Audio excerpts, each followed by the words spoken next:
All right guys, what's up? We're back in the shop today with a super sweet 992 Porsche Carrera base model. He does have some really cool mods on it, like full catless exhaust system, flame tune from Gintani. But today we're gonna be doing spark plugs and potentially coil packs. The car has come into the shop for a misfire. He's way past due on the spark plugs, so we're gonna start there, see what they look like. If that doesn't solve the problem, we're probably gonna put new coil packs in the car. So first things first, we really need to remove the wheels, but I haven't done that yet. I just pulled it up to look if there's anything funky. But you have to remove the inlets on the front side of the turbo here, which will give you a better shot once we pull the wheels off. But the inlets are here. I've started removing the clamps and the heat shielding just to make it a little easier to work on this thing.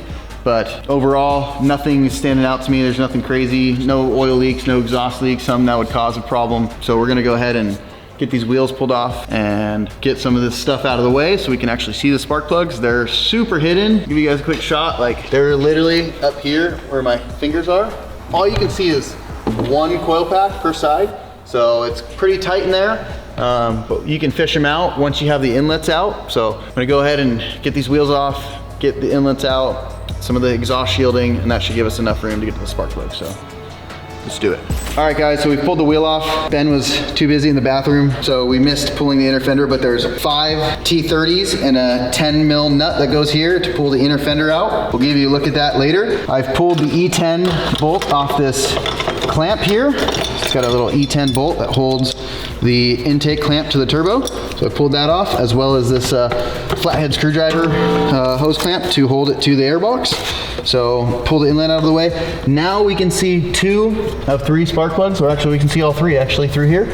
So we're gonna bang out these coil packs and get some new spark plugs in there and just see how she runs. That may or may not solve our problem, but once we get these spark plugs done, we'll know. And really easy car to work on actually. They're kind of intimidating when you first look at them, but not too bad to do spark plugs. So maybe 5 minutes per side to get here. All right guys, so there's a little push tab here on the back of the coil pack. I've gone ahead and removed all 3 coil pack clips or plugs. You can see here, this one's loose and then the front one is also loose. It's kind of hard to see, but it's in there and it's loose.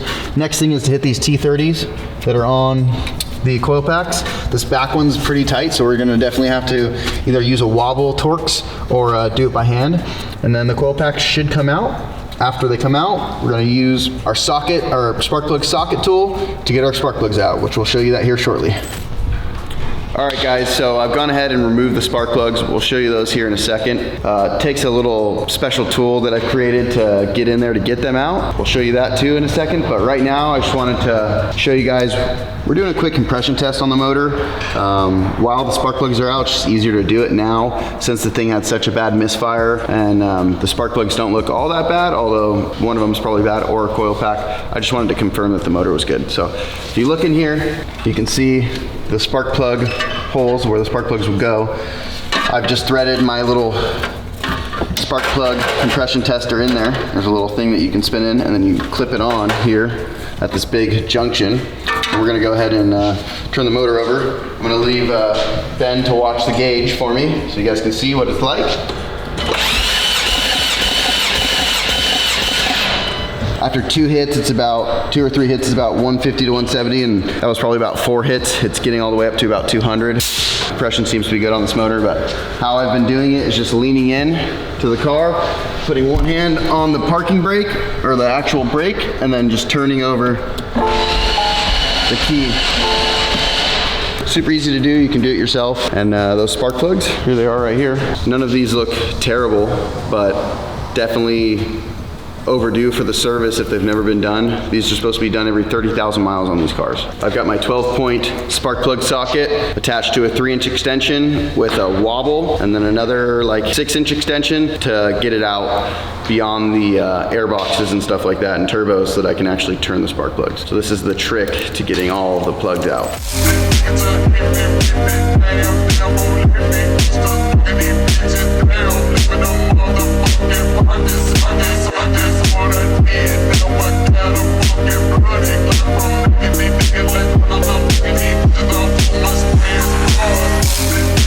All right guys, we're installing the new spark plugs. I'm installing 5 out of 6 so far. This is the last one here on the ground. But you really want to be careful to thread these things in by hand because they can be quite difficult because some of them are at an angle. And so you just want to be very careful but they're going in nicely. So I'm just threading this thing in by hand, and then once it gets all the way down to the bottom and flush, I'll go ahead and torque them.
If you like this video, be sure to check out the next one, and if you haven't subscribed yet, be sure to subscribe and like the video. It helps a lot. Thanks, and see you in the next one.